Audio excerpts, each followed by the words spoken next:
Hey friends, it's Monty And Sarah. at 7M Connect. This is our second episode of all time. Today we're going to be discussing truth in media. But first, we're going to do some thank yous to a few people. So thank you, those who watched the video. Last time, we had 90 views. Probably 20 of those were us, so 70 is probably a good number. Still, thank you. Mm-hmm. We also have 3 subscribers, one of which does not want to show their face, so a shout out to you. Don't be ashamed. For protecting your privacy. Good job.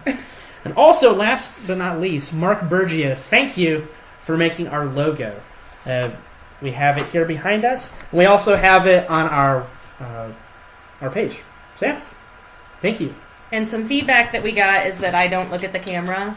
I also twitched a lot our last video. I'm hoping I twitch less this time. But to help me look at the camera this time, I'm going to put these 2 lovely ladies up by the camera so that it's like I'm talking to them. And if you don't know who those lovely ladies are, I'm not going to tell you, because I'm going to let you live in the bliss of ignorance, not knowing who those 2 lovely ladies are, because we don't have that bliss. It's gone. We have to let it go. So yeah. I'm going to try really hard to look at the camera this time. Me too, because now I think I'm having trouble looking at the camera. But I'll get over it. Okay. Just look at the sisters. All right. So first of all, today our subject is truth in media. And so really quickly we're going to go over what maybe is truth and what is media. So let's start out with truth. I think truth, a lot of us have an idea that it's something that exists and it's something we can access. What's hard about this kind of common sense understanding of truth is that it takes into account our own cultural situation, our own personal experience, but doesn't take necessarily into account the experience of the 7 billion people on the planet. And so, what we're going to be discussing in this episode is how do we escape our own place, our own subjectivity. And that's going to be a lot of conversation directly with people as well as with different news sources that maybe you're not aware of. We're going to give you some examples. So we've been talking some about just kind of the weird state of truth and facts that we're in right now, where it seems like facts don't matter. We don't really know what truth is anymore. We don't know how to find it. I've heard reporters citing statistics, facts from the FBI or different pretty reputable organizations, and I mean, people don't pause a second before they're like, well, that's wrong, it's wrong. And so the reporters are kind of baffled, like, okay, well, where do you get your facts from? How do you know what truth is anymore? And so we kind of talked some about what truth means to us. And for me, I talked about how there's an aspect of truth that is correctness, or what's right as in correct, not morally, but just statistically speaking. There's accuracy. But then there's subjectivity and objective truth. And I think that's where it gets really muddy, because I think that we would like for more truth to be objective than really is. So the difference, we should probably clarify. Subjective would be something that is not concrete. It's kind of different for everybody. Like who likes a certain color or a song or clothing. That's subjective. Just because one person likes a band and one person doesn't mean that band is necessarily good or bad. It's subjective, what types of music we like. How many babies are born in a hospital, that's not subjective. That's objective. It's not up to mine or your personal opinion how many babies were born. It just is. So that would be objective. So clarifying the difference between those things and keeping that in mind, I think, is really, really important. And on that, too, I think we also need to distinguish between truth and fact. So what we just described there is an objective fact. How many babies were born in January of 2016 at Mercy Hospital in Springfield, Missouri? That is, you can put that down on paper and pretty much be sure, unless there's some kind of cover-up of someone special, that this is going to be very accurate. Truth, I would argue, is a narrative or story you give to facts. So, in that example, that could be one fact that informs your story of the strongest babies in the world are born in America. Why is that? Because look how many babies were born at Mercy Hospital in January of 2016.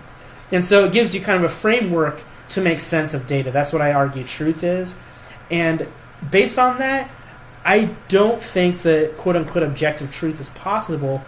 And I think that's pretty safe to argue because you would have to have some kind of godlike status to be able to escape your situation. You would need to be omnipresent. You would need to be all-knowing.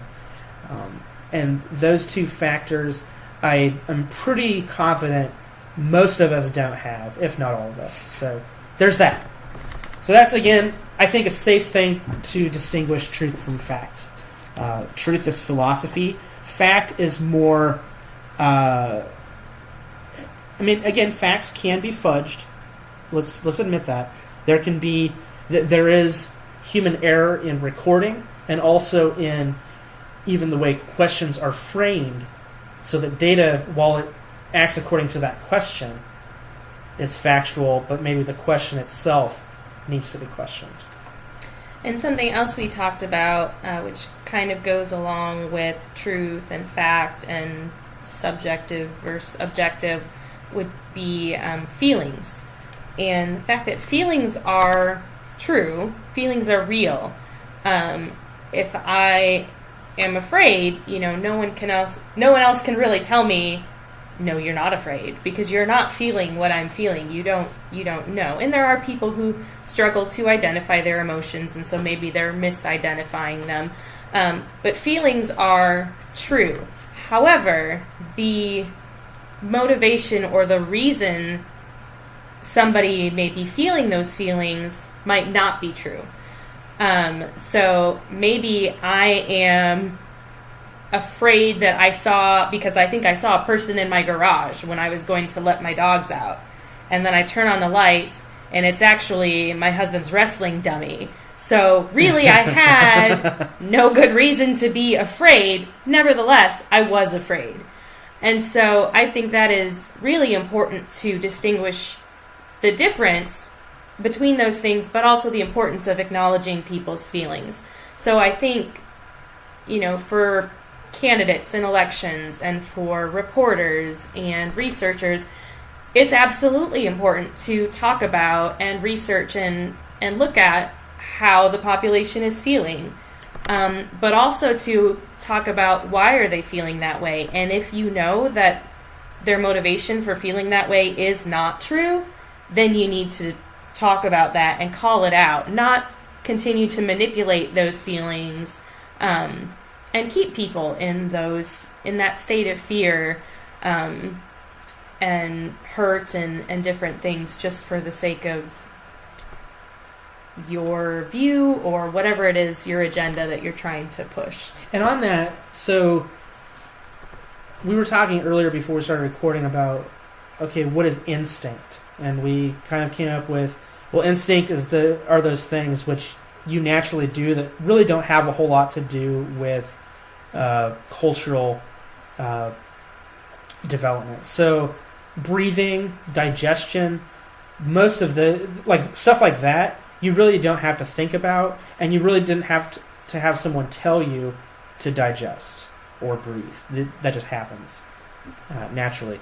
There are things like fear, however, or other emotions that are formed culturally. And here's where I would make the distinction between instinct and intuition. And intuitions are socially formed. And for example, let's say you came from a home where you were abused as a child. More often than not, abuse is cyclical. It will be repeated. Again, more often than not in the next generation. So the instinct of the abused child who is now a parent will be to do the same thing to their kids. Because, again, they were formed in that situation. That instinct needs to be, or that intuition needs to be questioned because it was formed in an abusive context. And that brings us to the point we have to question our feelings. It's not bad that we have them. They do inform us of something going on, but we need to ask the question, why am I having fear here? Why am I having joy here? Let's just be honest, that some people take joy from things that many others would find immoral. I'm sure if you are involved in purchasing a prostitute, you're probably enjoying yourself. However, it's probably questionable, not only to the legality of it, but morals behind it. And we need to question those feelings. So kind of, we've talked a little bit about what truth is, what truth isn't, facts and subjective, objective. So now we want to talk about how do we find truth.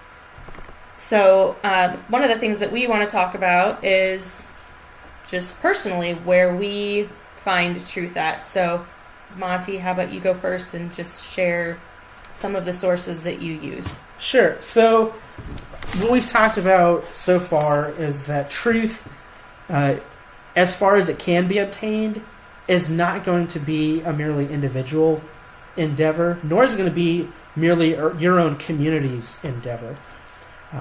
I think it's safe to say that if you insulate yourself from countering perspectives, you definitely don't have access to truth. And so what I would like to say is that we need to be careful in media when we consume it, not to be beholden to one source, but also not one source family. What do I mean by source family? So that would be things like, do I consume primarily liberal or conservative or socialist or anarchist or objective media? And we need to question, okay, is this telling the whole story? I would answer no. And so we need to see, what are these people in this community talking about? Why are they talking about it? Why are maybe people in other communities talking about it differently or not talking about it at all?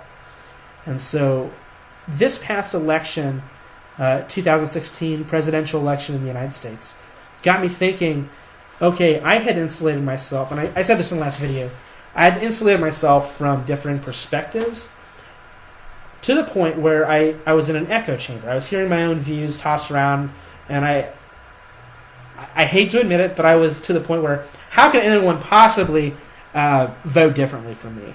And when you say it like that, it's absolutely ridiculous, but I think more often than not we do that because of just habit. It's hard to seek sources outside of yourself that differ a lot from you. And so what I did recently is download an app called Dig. It's an RSS app that you can access on Apple. You can access it on Android, like your tablets or phones. And you can also access it on the web. Other types of RSS, like news feeds, are Feedly. Feedly is rated higher on some of these app stores. I just happen to use Dig and it works for me. So what I did was I organized news sources in what I would call general. So who presents news in a relatively neutral way. And again, I admit you're not going to have a completely neutral news source because someone owns them. Someone is controlling what stories are told and which ones aren't. Whoever is hired is controlled by the hiring person. So, I mean, those factors themselves just tell you objectivity doesn't exist there. However, here's some neutral general news sources: the British Broadcasting Corporation, BBC, Al Jazeera, and Reuters. I'm going to have these all down below the video in a Google Doc. What I access for news. An anarchist perspective, one of them is Earth First Newswire. For socialist, a big one I access is World Socialist website. For communist Marxist, I have People's World. For liberal, I have Democracy Now!, Counterpunch, Alternet, and Atlantic. And I have, again, for liberal and conservative, I have the most just because they seem to be the most represented sources, particularly in the United States. And for conservative, major ones are Fox, Reason, National Review, Blaze, and Breitbart.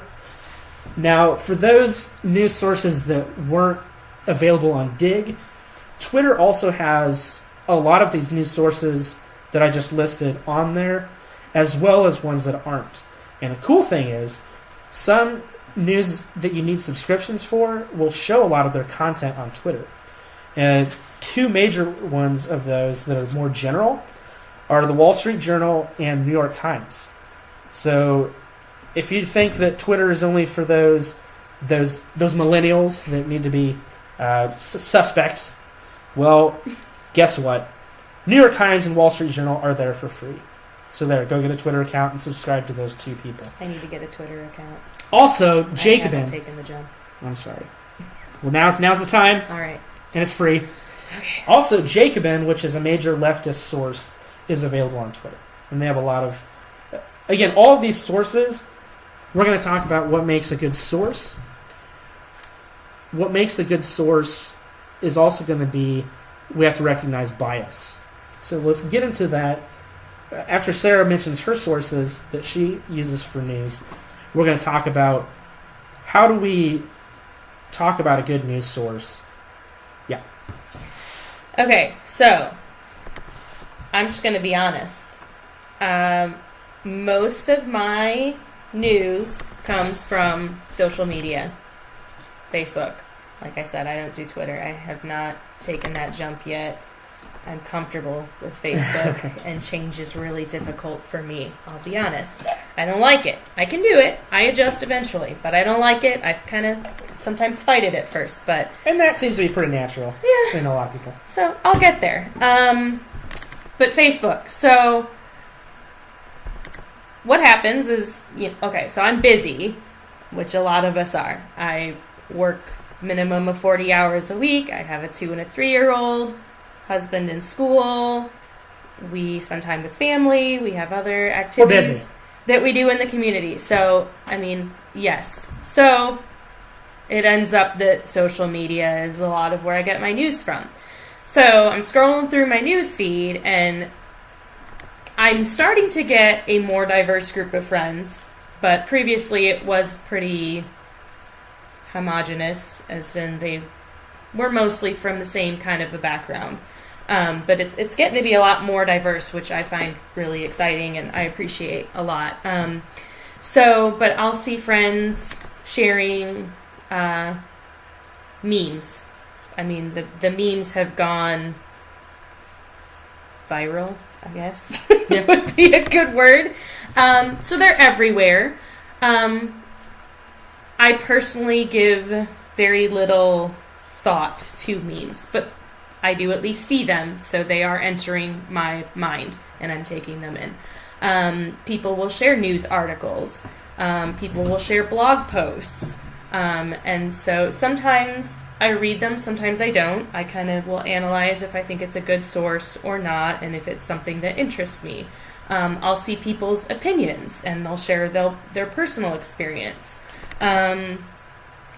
So I kind of get a variety from that. Then what I have started doing a lot more is going to fact-checking sites. So if I see something that I'm like, that doesn't sound like it's necessarily true, or I don't want it to be true, I hope it's not, I'm going to go check and cross my fingers. So I do a lot of fact checking, and it used to be that when I typed P, Pandora was the first website that came up in my search, but now PolitiFact is the first one that comes up in my search. So I think that says something positive. I don't know. But so fact checking sites, I use those a lot. You pee differently now. I do. I pee differently. Yeah. Another source that I do use a lot is NPR. In the car. I can just listen to it on the radio when I'm taking the kids to daycare or if I'm driving between meetings. So that really helps me a lot. Pretty much always now, that's what my station is turned to. So it's not perfect. It's not ideal. I need to work on kind of diversifying and improving my sources of information and truth. But that's what it is because I'm busy, and I'm sure some of you can relate. Back to how we're accessing news through social media. One of the things that is very valuable, I think, that Digg at least, D-I-G-G, what it does, if you use the web version of it, not the Android or Apple version, it has headlines, merely headlines with no image, and images are a type of media, but sometimes I think they make it easier to be distracted than, say, naked text. Text makes you more... You have to use your brain a little more consciously than you do with an image just thrown at you. Not necessarily all the time. Graffiti is one way that naked text is stylized and therefore enters your mind maybe in a different way than, say, this boring Times New Roman font giving you information. But that to say, maybe if you do feel distracted by images and maybe you think that is biasing your news intake more than you would like it to, check out Digg or another RSS newsfeed app that just shows headlines. And maybe that'll help you be more discriminating in the news you consume. And something with Facebook that I didn't mention is you can't actually see the full article on Facebook. It'll just be a link, and usually you can see like a short blurb of it. And I've reached my limit on some of the sites. It's probably started over now that it's December. Oh, yeah. But in November, I had reached my limit on certain sites where I couldn't read the full article unless I became a member or subscriber. Which, like you have 10 free views a month. Yeah, something like that, which you, I think, said that Twitter has a way of bypassing that. So, again, New York Times and Wall Street Journal, I want to eventually subscribe to them because I like what they provide. And as John Oliver pointed out in a segment, these print journals... a lot of online news cite them as sources, and these places need our funding so that they can continue providing good news. Mm-hmm. But in case you don't have $25 a month to blow, Twitter is a way to click on those news sources without having to pay for them. So just putting that out there. Yes. So yeah, I absolutely want to subscribe to some good sources once we kind of figure out as a couple who we want to give our money to. But that is very important. And if you haven't checked out John Oliver, it's just a plug for him. He's a fun, salty person to watch. But oh man, yeah, he is hilarious. Love him. So he's got some great videos about some really important topics. So you can check him out. But yeah, that is something to think about, is the importance of supporting the good sources so that they can continue to provide the information and research that they provide, which we had kind of talked about a little bit too, the fact that if you're not happy with a certain media source, then stop clicking on it, stop giving them your money, stop giving them your views, because my understanding, and this is not a topic that we're experts on, so feel free to give us feedback and correct us if we're wrong. And I ain't an expert on much. But my understanding is that TV channels, radio, those kinds of things, they go off of where the interest is. Which they get through either, like, their response to ads. So when advertisers hear, okay, where did you hear about us on?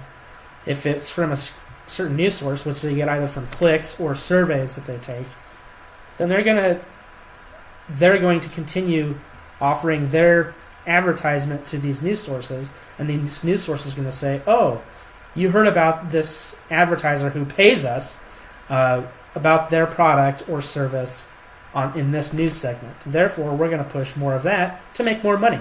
Right. Makes sense. Yeah, they follow the money. I mean, they kind of have to. Sure. If they're going to keep going. So, if you're wanting more meaty or more quality news, then stop clicking on who's divorcing who in Hollywood and whose baby had a birthday and whatever. Or you won't believe until you click this, or 4 nasty tricks they don't want you to know. Yeah. So stop clicking on that stuff and start clicking on some maybe less popular, less entertaining, more meaty things, so that we can encourage the media to provide more of those types of articles and videos and information. So we're going to talk a little bit more about some of the pros and cons of the different sources we use and what makes a source a good source. And something we touched on a little bit already is bias. You can't get away from bias. It's everywhere, and it's not necessarily a bad thing. One of the first things we talked about in college when I was studying psychology is that there's no such thing as a therapist without a bias. We all have that because you have personal experience, you have personal education, you have a family or some unit that you grew up in that taught you things, and you can't erase that. You're a human being, and it's part of being a human being that we remember things and they affect us. So keeping that in mind, but it's not necessarily bad, it's just something you need to be aware of. So when we're talking about the sources you use or we use, and you need to know your sources, you need to know what is this person's background, what is their bias, who's paying them, who's funding this. That's important to know because it will give you clues about the potential for bias. And speaking of so one bias that I think most of us share is it's not a good thing to diddle kids. I mean, that's a pretty safe thing to say. We might want to know for our own motivations, why do people do that, so that we can prevent it. That is our bias, and I don't think it's bad to have that. One bias that's maybe more debatable, and all biases are debatable, but the bias that I think many of us share in the United States is kind of an unquestioned acceptance of neoliberalism. I suggest you do a Wikipedia search or a Google search or whatever search you use to look up the word neoliberalism and what that kind of entails. Because I don't know what and realize how many people on the left and the right accept that as a given. And then that's why we talked about earlier about family sources. Okay, that is what people accept. What are some other news sources that don't take that as a given? What do they have to say? So something else that we talked about that makes a source a good source would be fairness or even coverage of the views and the different sides and arguments, which is something that I like about NPR. They have a bias, as everybody does, but they are really good about interviewing people from all perspectives and all sides of an argument and asking really good questions of even the people who are on the side that they lean toward.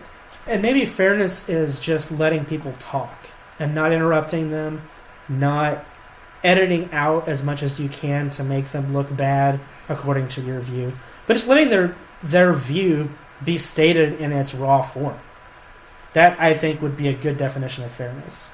Mm-hmm.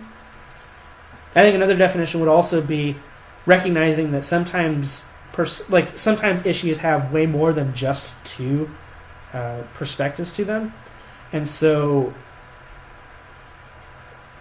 just one.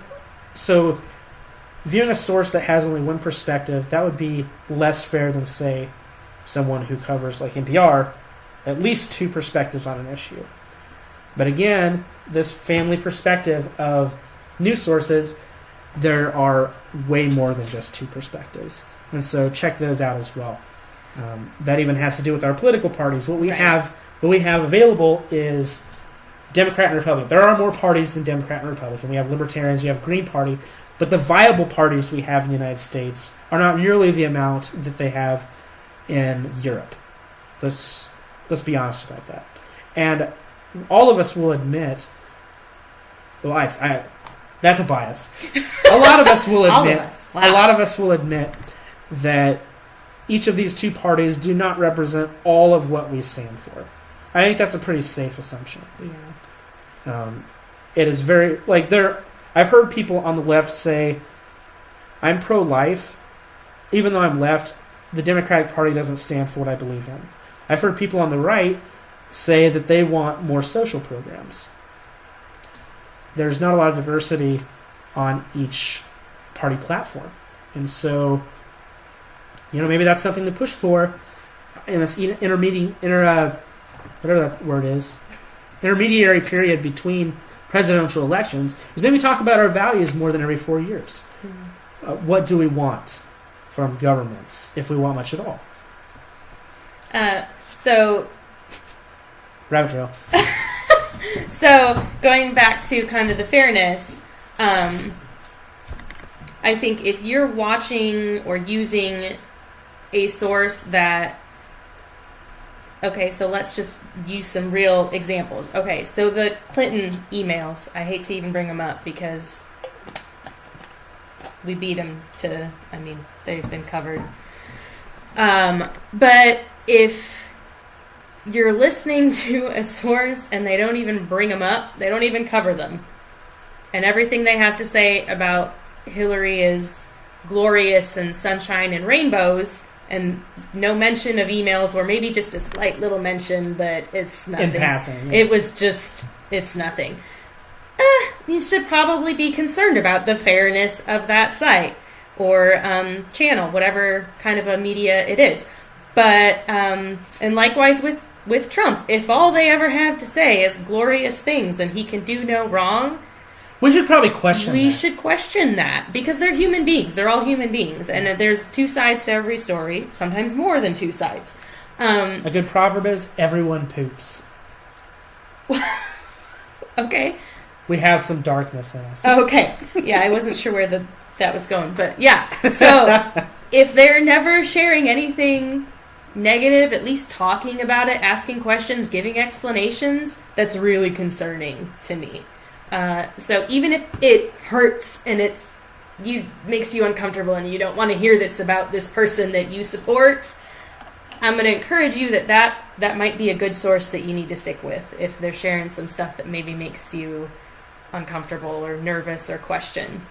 Questioning is good. It's good. Sources that use research, that use statistics, that use facts, you need to be careful about how are they using those facts. What kind of research are they citing? Because there's good research and there's a whole lot of bad research and bad interpretation of statistics and research.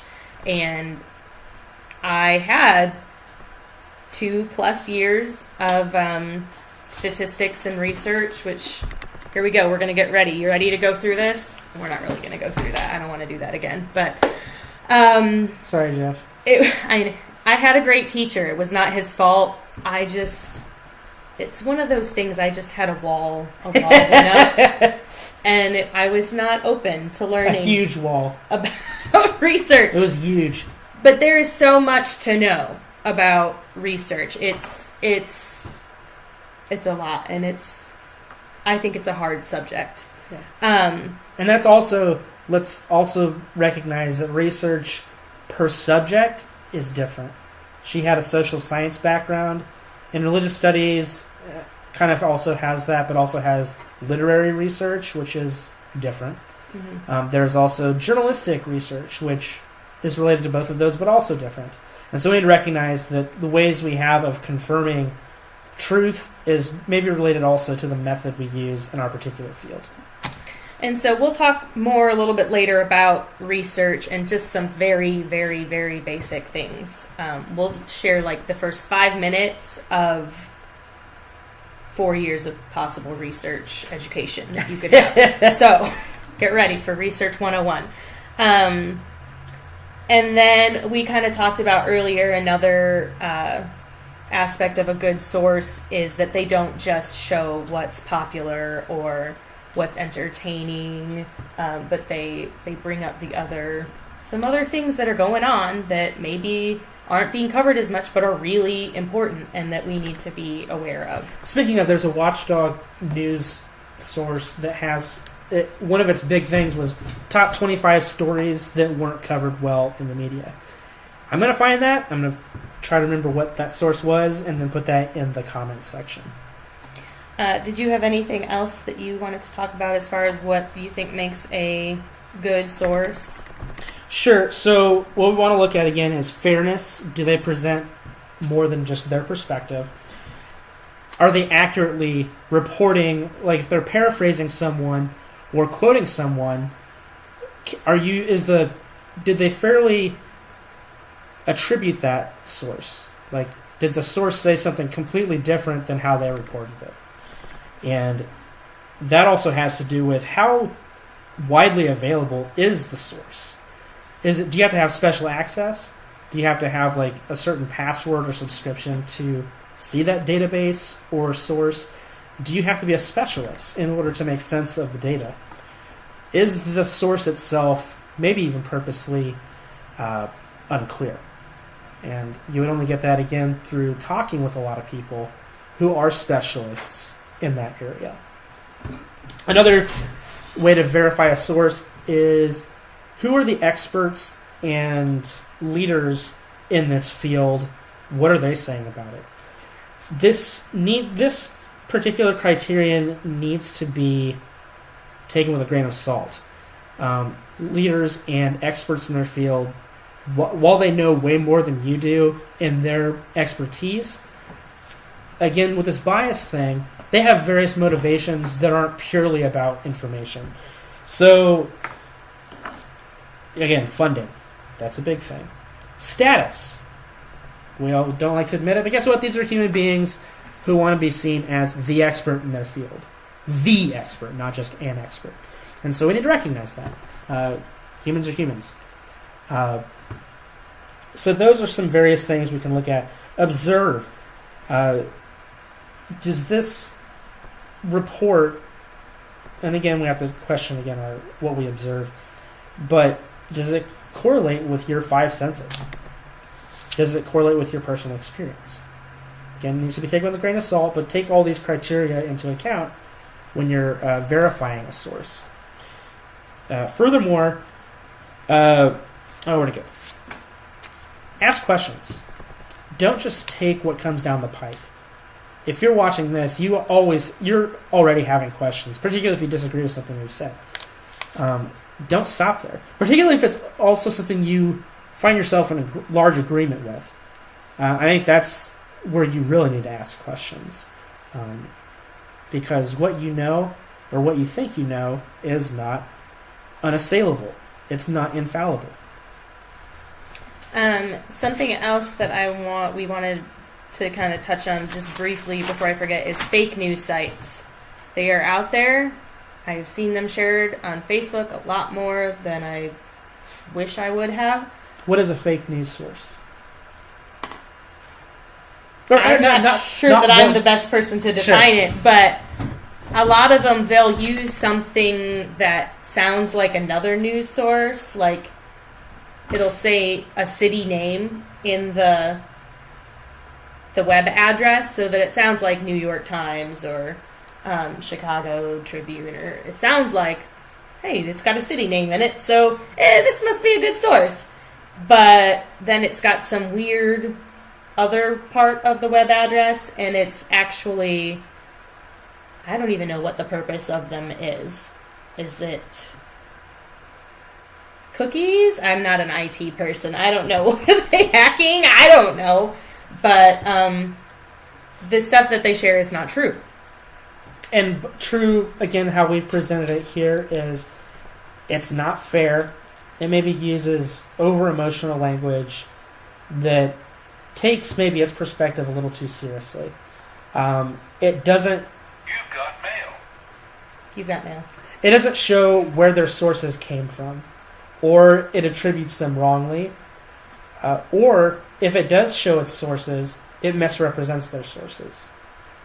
Yeah, I think with fake news sites, we're talking about something a little or a lot more Blatantly biased. insidious than just a website or a newspaper that has a political leaning.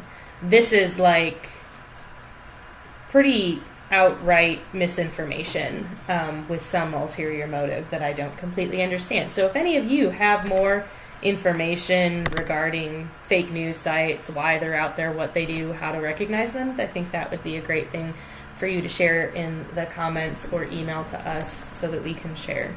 What is sometimes the fake news, I admit we need to call it out for what it is.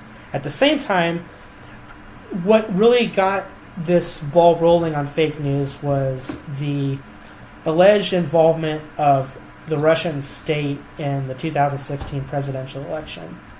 While this is possibly true, there was a Washington Post article that said, at the time of the article, that they were pretty sure that the Russians as a state were involved in this, but they weren't sure.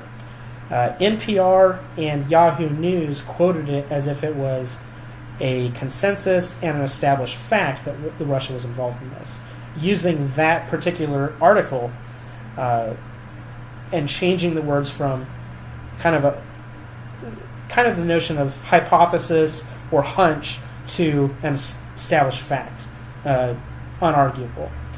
So even in major news sources, we need to be careful about what is happening. How are they using their sources? And that's a little easier to track down with a web source because they'll have a link on, they'll have like a hyperlink on a claim they're making. It'll go to, in this case, it was to the Washington Post. Also, why I mentioned that is major news sources that tend to be reputable in some areas are not always reputable. And I bring up the case of the book Manufacturing Consent by Noam Chomsky and some other person about one of their big test cases was the Vietnam War and its coverage in news sources like the New York Times, the Washington Post, other major news sources, and how they ended up being propaganda for the United States and didn't later question their own reporting after it was shown that the justifications for going to Vietnam were not the war aims. They were not identical with the war aims promulgated by the United States government when we entered the conflict. Why I say that big thing is Madeleine Albright at the Democratic National Convention was saying this was unheard of that Russia would involve itself in a major election in the United States. And I kind of laughed because it was so disingenuous. The United States has been involved in all kinds of influence in other countries' election processes, toppling of leaders, being involved in how a state is constructed after a time of war. Let's take a little bit more criticism toward our own government. Let's ask questions and not just take hook, line, and sinker. The United States has our best interests at mind. The United States is a government, just like any other government, that needs to be questioned as to its aims. It is made up of human beings. All right. There you go. Okay. On that note, we'll transition into a little bit of your Research 101. Stay with us. We're getting close. Okay, so one of the first things to look at when you're looking at research that's being cited is their sample. Who are they sampling, and who are they inferring that information about? So, if I were to do research here in the Midwest, heart of America, and say I surveyed 50 people, and then I said that this is representative of everyone in the United States, that's a problem, because 50 is a very small sample size to represent all of the United States. Also, people from different regions have different characteristics. And so people here in the Midwest, if I'm only sampling people from the Midwest, that's not necessarily representative of people from the East Coast, the West Coast, the North, the South. Maybe not even of the Midwest itself. Well, and yes, this is true. Big cities, small cities. So you need to look at that sample and say, is this representative of the group that they are claiming to have shown some information about? Because if it's not, you can just throw that out. Throw it out. Don't even read the rest. Pretty much it's bad research, and we're done. And speaking of numbers, a majority of possible voters voted in this last presidential election, but you'd be surprised how many people didn't vote. And I looked this up. 45.8%, this is according to Wikipedia, and I think it had a 0.7% margin of error, so very big thing. 45.8% of people didn't vote. So while the majority of people, actually, while the Electoral College went to Trump and the popular vote went to Clinton, even the popular vote that went to Clinton only represented 25% of the possible voting public. And so we need to take that into account. Did America vote for Clinton popularly, but according to the Electoral College, vote for Trump? Kind of, in the people that showed up to vote. But 45%, over 45%, that is a lot of people who didn't vote. So we need to take that into account. Well, and that's kind of like we talked about in the last video, that America doesn't collectively do anything together. There's nothing that collectively represents all of America except that we are diverse. Yeah, that's, pretty much. Another thing that's really, really important to know about research is that correlation does not equal causation. What do you mean by this? So a correlation is just a relationship between two things. So somebody, I don't know, I'm trying to come up with a good example. Somebody who spends a lot of time outside is more likely to be sunburnt. There's a relationship there. It doesn't tell you why, though. It just tells you, there you go. You can't infer from that statement that if you go outside, you're going to get sunburnt. Right, exactly. There you go. Good way to put it. So, correlation and causation are very different. Causation tells us what's actually causing this to happen. So, a really good example of this, I think, would be looking at prison population. So, African American men are statistically, their population is more represented in prisons than the other groups in America. Other racial groups. Yeah. So some people may use that statistic, that correlation, to infer that that means African American men are more likely to commit crime and be put in prison. And I do not believe that that is the case. That's taken a huge leap with some statistics. There are so many other things to consider about why that correlation exists, what is actually causing that. Is it systemic problems? Is it the way we define crime? Because going back to talking about subjective and objective, crime is culturally defined. It is not objective. It changes as culture changes. It's different in different countries. different states even.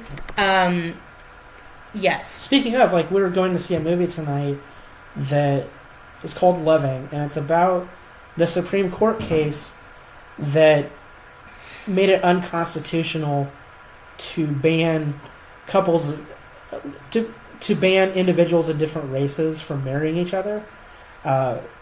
This couple had a white man and a black woman married, but they were sent to jail. I think they were sentenced to jail. I don't know if they went to jail. I think but anyway, they actually did. Okay, but it was illegal. We haven't seen it yet, so. Yeah, but the story is that it was illegal for them to be married. Then went to the Supreme Court. They banned that as unconstitutional, showing that the law in itself is not objective. It is it has consequences, of course, but that doesn't mean it is in any way objective. Jim Crow laws were the law of the land in many states, but they were not. Let's just admit there's values inherent in laws that they aren't just revealed from on high. They're systemically put into place. They're put into place typically by whoever is in power. For good or ill. Yeah, or always by whoever is in power. So another example, just keeping that in mind. So another example of correlation and causation. There was this one blogger I read who was talking about most of the population in prison would admit that God exists. That doesn't mean that if you believe in God exists, you're going to go to prison. That's just preposterous. And I think, let's say you criticize that correlation causation thing with race. You'll probably maybe have some doubt now, at least with that religious sample, talking about this principle of correlation and causation. Mm-hmm. And that also brings up that the results of research are not always common sense. And what seems to be common sense is not always true.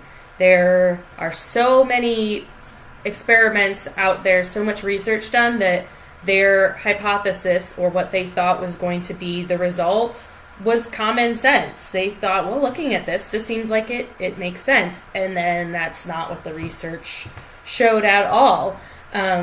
Or maybe the research showed there's some kind of relationship, but it's not at all as extreme and obvious as we thought. And that's almost kind of a maxim in sociology, is what you take for granted is socially contrived. So let's see how much that bears up under scrutiny.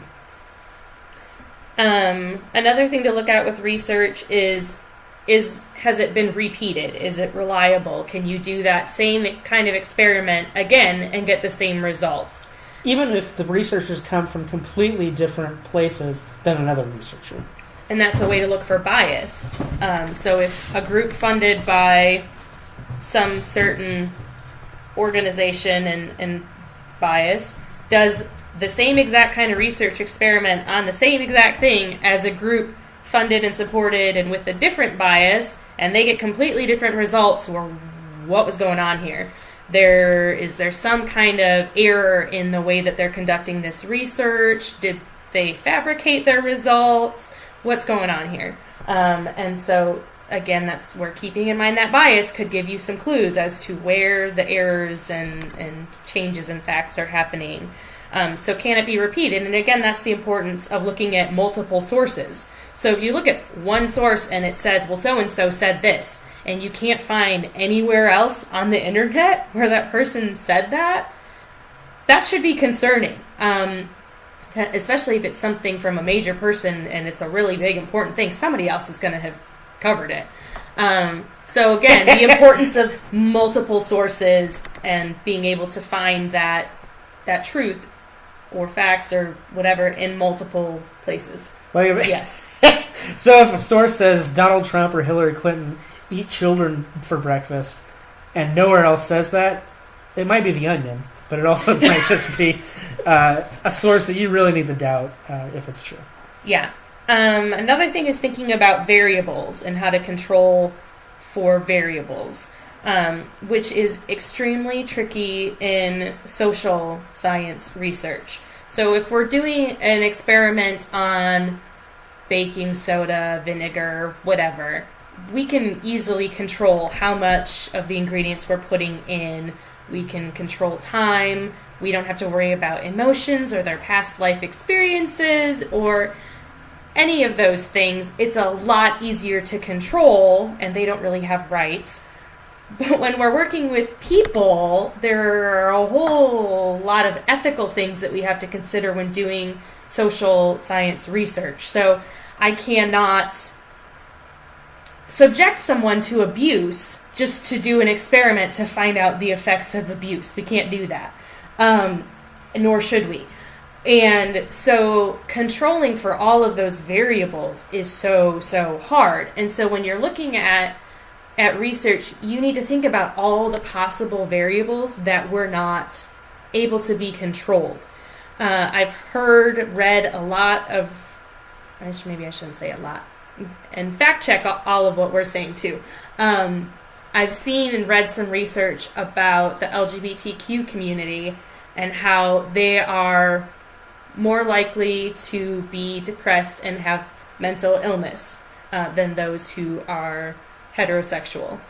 So there's that issue potentially of correlation versus causation again. So there is a relationship, but what are the variables that we can't control there? So is it the LGBTQ lifestyle or preference or choice, whatever you determine it is, that's causing that? Or is it society? Is it pressure from their families? Is it their lack of rights in society?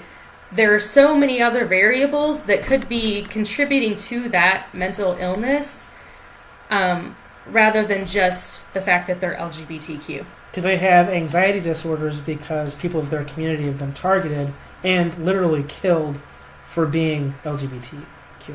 Yeah. So I get that's one I get really suspicious about when I read that kind of research.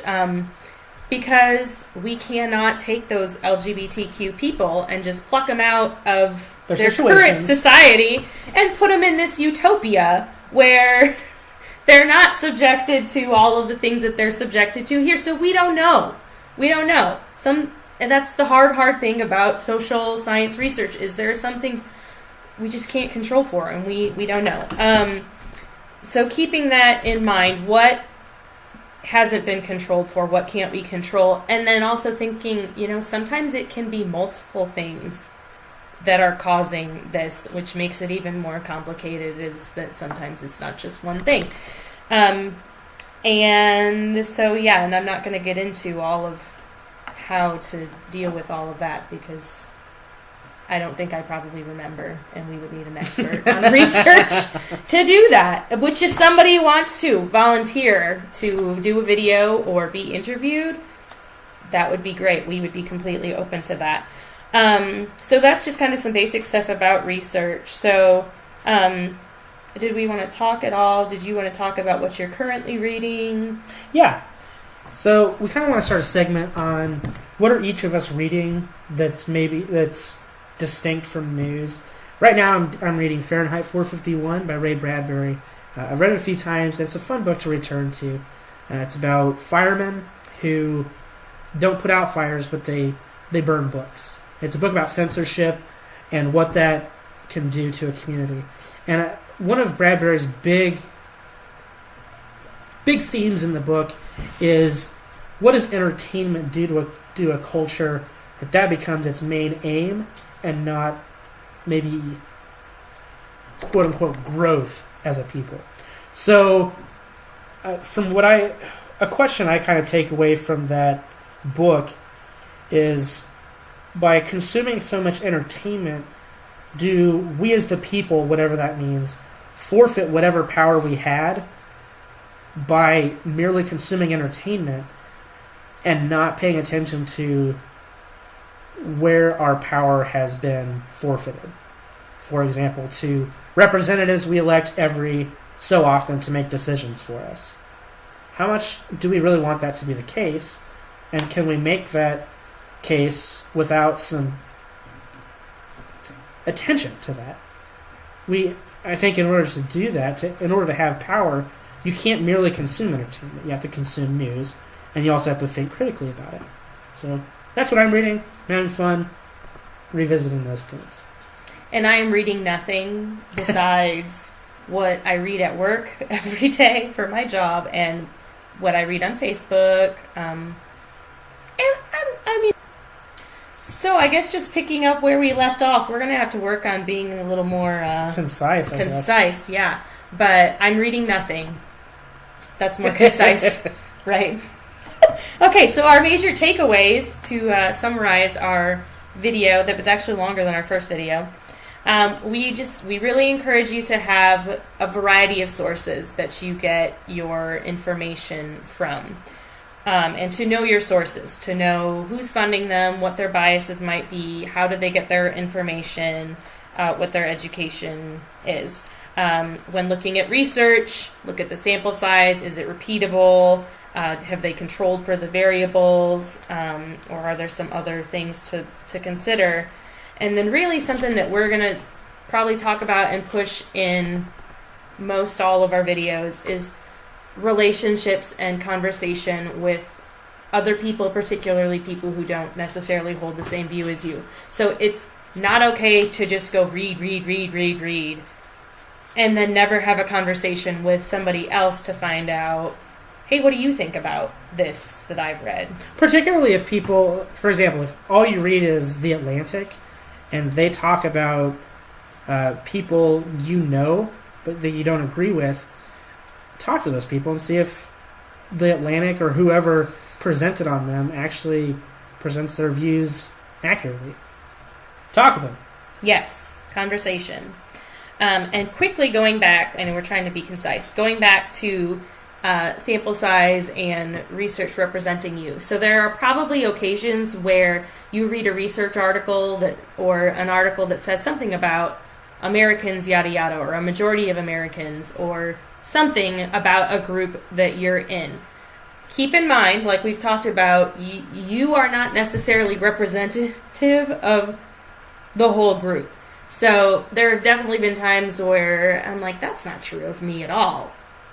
But that doesn't mean I should throw out the whole research, the whole article, because it's not true of me. That'd be saying 60% of Americans are unemployed. Well, I have a job. That's not true. Right. Yeah. So there's still important truth and things to be found in that information. So just keeping in mind, okay, where am I from? What influences have I had on my life that could make it so that that doesn't represent me? So some questions going forward, because we've said we're not experts. We haven't worked at a newspaper or a news station. We're not newscasters, even though we have our fancy notes here in front of us. So we do have some questions and some things that we'd like to get some feedback from you. So if you are somebody who has expertise in journalism or newscasting, if you work for a newspaper or a radio station, or if you do some kind of research, social science research, we would like to hear from you. If you even want to make a video and share it with us and we can share it, we'd love to interview you, or if you even just want to email us some of your thoughts, that would be great. We also want to hear what good sources you guys use that maybe we didn't mention, and what you think makes them a good source. And if you know of somewhere where people can get a quick basic education on how to do research, or how to determine what good research is, that would be great as well. I have 6 questions that I want answers to from people who have a background in journalism or some kind of news reporting area. So here's number 1. Have you ever had to omit details or pad the truth because of a higher up or know a story of someone that has happened to? 2, how much of your job is self-initiated and how much of it is assigned by, say, an editor?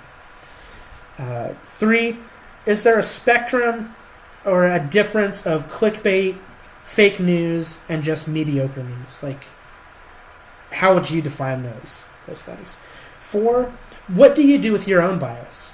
1, do you recognize that you have one? And then 2, how do you deal with it in your writing? 5th, If it's web content, do you read comments on your own stories? Last of all, what has been the hardest story for you to make? Okay. And then, as we said in our first video, we really want for you guys to let us know if there are topics that you want for us to cover, some things that we've talked about going forward. I've talked about I'd like for us to do something on the environment because I think it's really urgent and important for us to talk about that, and I don't think it's been covered enough at all in the presidential election and the news. I don't see or hear enough about the environment and what's going on with that at all. So I would like to do a segment on that sometime in the future. And if you're an expert on that, please contact us because I am not. We are not. So yeah, that would be helpful. And then talking about the Electoral College, because we have the Electoral College vote coming up December 19th. And I think there's still a lot of misunderstanding about what that is, why we have it, how it works. And I'll be honest, I don't completely understand it yet either. So that's kind of something that I would like for us to talk about in the near future. And then I think you had something as well. Yeah, I have one that we talked about, and then another kind of my own, and what I want to do. One is the Dakota Access Pipeline, which on Monday, December 5th, they've received an order. The protesters have received or maybe not an order, but a note from, is it the Corps of Engineers, Army Corps of Engineers, to vacate. And the claim is because of weather conditions. While that may or may not be the case, what is hidden there in their order to vacate? And lastly, with as many people as didn't vote in this last presidential election, who are they? This significant portion of the American voting population, 45.8%, what reasons did they have for not voting? Was it as simple as they forgot? Or is it they don't like voting for some reason? Or they don't see any representatives of themselves, so they didn't feel like they had a real reason to vote? So who are they? So those are just some topics that we've thought about doing a video on, but we also want to hear from you. What are some things that you would like for us to cover, and even what are some things that you would like to be involved in covering from our vast wells of experience and expertise. All right. Well, this was even longer than our first video. So if you're still with us, congratulations. Thank you for sticking sorry, with us. Sorry, but not sorry. Thank you. And we will see you next time.